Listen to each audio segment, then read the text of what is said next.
with Iffy, I know the 2 defensive snaps obviously were his lowest when he's been healthy this year. Why so few for him? And then the decision to give Ethan 16 defensive snaps at corner. If you could expand on those 2 things, please. Yeah, reps and who plays most and who starts and all those things are all earned throughout the week, right? The Trader kid has shown flashes. We wanted to see what we got, right? Wasn't necessarily anything that Iffy didn't do, but there wasn't a lot of argument to say like, oh, this kid shouldn't be playing more.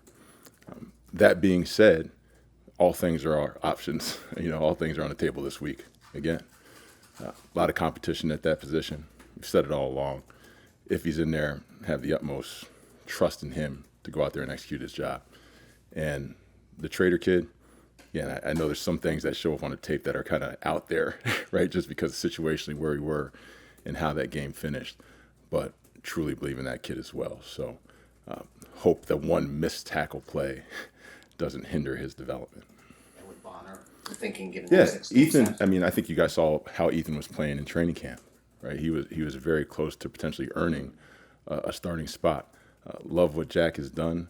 I think both of those guys could play well for us in spots, and we'll continue to let them battle it out throughout the week, and let the reps sort themselves out. Sorry. It's okay. I was going to ask you if you could break down that long pass to McConkey at the end. From both a pass rush standpoint and then a tackling standpoint. Yeah, just right. It really starts the play before, right, where from a coverage standpoint, we were on our guys. We had tight. At that particular point in time, right, the ball was on the 41, I believe. We had their kickers line at about the plus 41, which gives us about 18 yards of wiggle room. So we had to be tight on them. At that point, you can bring pressure, right, man pressure, and potentially leave your corners vulnerable, or you can rush 4. And I had the utmost faith in our pass rush that we can get there, and we did. I think you got to take your hat off to the quarterback, right, number 10.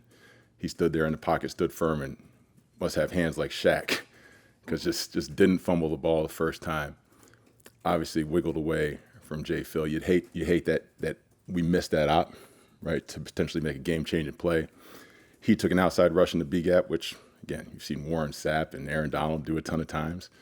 Next to good edge rushers, and Chop had a good rush, and they just kind of happened to like bump each other off a little bit. So it's unfortunate situationally. The play before, we gamed it up, right? But it wasn't a matter of like mismanaged rush lanes or anything like that. It was more the quarterback just making a play. As for the coverage on that particular play, they kind of ran like 2 overs, and we had a robber. We were in a robber defense. Our robber says cut to cut the over.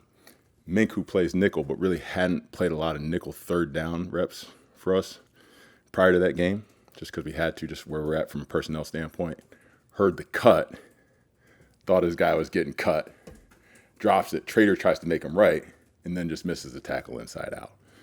So, again, all that being said, really proud of the effort of the guys.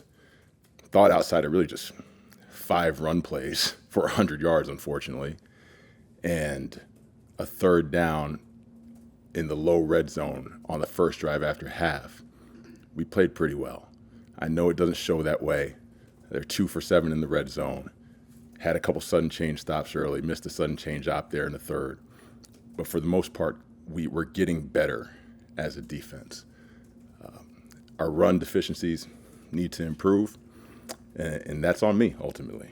When it's happening in different levels of the defense, there's front, second level misfits, back end missed tackles.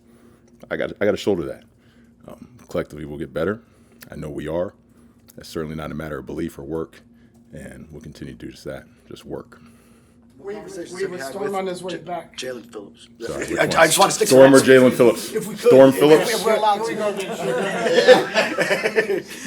What conversations have you had with Jalen Phillips, a guy who cares a lot and obviously would take that hard, not finishing that side? I hit Jalen as soon as it happened on the sideline. I unfortunately have been in those shoes before. I remember one game when we were playing against Cleveland. I missed a sack twice on the same play. So, brutal. Situationally for him, again, it's an awful spot to be in as a player because you truly feel like you let all of your teammates down. I told him, like, hey, the result of the football game never hinges on one play. I know that play is magnified because of when it happened, but we had multiple ops to win that game throughout. So what I told him was, hey, feel this pain. It's going to hurt. You got to take it all in. But you also got to find a way to shake this thing off and keep chasing your purpose and your greatness because it's in there. That kid wants to be great, and he can be. Following up, sorry to jump.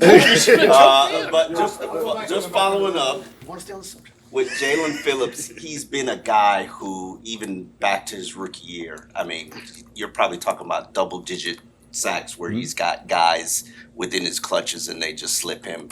You have been in that situation as a pass rusher. How do you close? How do you learn how to close? I think there's a fine line, right, when you get to that point, when you're kind of at like in the strike zone, where you have to make sure you almost slow down a little bit in your mind. Because if you just go there and try to kill every quarterback, the majority of them nowadays, like, they're athletic enough, they're going to give you a little move and they're wiggling, they're going to be out of your grasp. You have to find a way to collect yourself, bring your feet on the tackle, wrap the guy and get him on the ground. Easier said than done, right? I think you guys saw that we had a couple free runs at him too, and we missed those opportunities as well. So, yeah, nothing easy about it. It's unfortunate for Jalen, but he's going to make those ops more than he misses them. Go ahead. No, any more follow-ups? I don't want to jump on anybody's follow-up. You took video too. There were good questions. There were good questions. That's the question. Different topic. Okay. Starting Duck. Looks like he's on his way back. Does he go back into the starting lineup where he was in week 1, or is it an open competition? Yeah, I think that has to be earned, right? Rasul has done an incredible job out there. I think it's going to be hard to supplant him by just saying, like, hey, you're back. He has to go out and prove that on the practice field. But if he does that, then he'll certainly be right back out there. What you saw from Juju Brents and Yeah. what led to his, I believe, nickel snaps. Yeah, again, for us, particularly on third down, right, we do a lot of different things. And we put a lot on Mink because he can handle it, right? He's playing like 3 different positions at times. So in order to alleviate some of that, we try to make sure on third down that we can make him play safety. So to do some of that, we put Juju, again, experimenting a little bit. I think we've had like 11 nickels on the roster this season. So it's been a little bit of a revolving door. We threw Juju out there. He showed signs. Probably not his ideal spot to play, right? He's kind of long strider, has length, but we thought he could use that length in this particular situation against McConkey. So Juju's going to be fine. Don't know that nickel is an ideal spot. We'll see how it shakes out this week. But I trust him when he's out there. Let's put it that way. I want to ask you about you personally. You seem more subdued today, and I know at 1-5, there's no reason to be jovial. Yeah. How is this affecting you, and do you worry about your reputation? You were a hot head man. coaching prospect. I know that's selfish, but Yeah. seriously, do you worry? How are you doing, and are you worried about your reputation? No, absolutely not. I've told you guys this before. Like, I work in service, right? And I've been doing this a long time, and I don't do it because I want to be a head coach. I don't do it because I want to make money. I do it because I want to help players, and I want to win, right? I want to win. This game ultimately is about winning. So, how I'm doing? I've been better. I'm a little edgy, but I told the guys on Wednesday that when you're in this situation, it's going to involve courage and character, right? That's what it's about. And I need them to show that.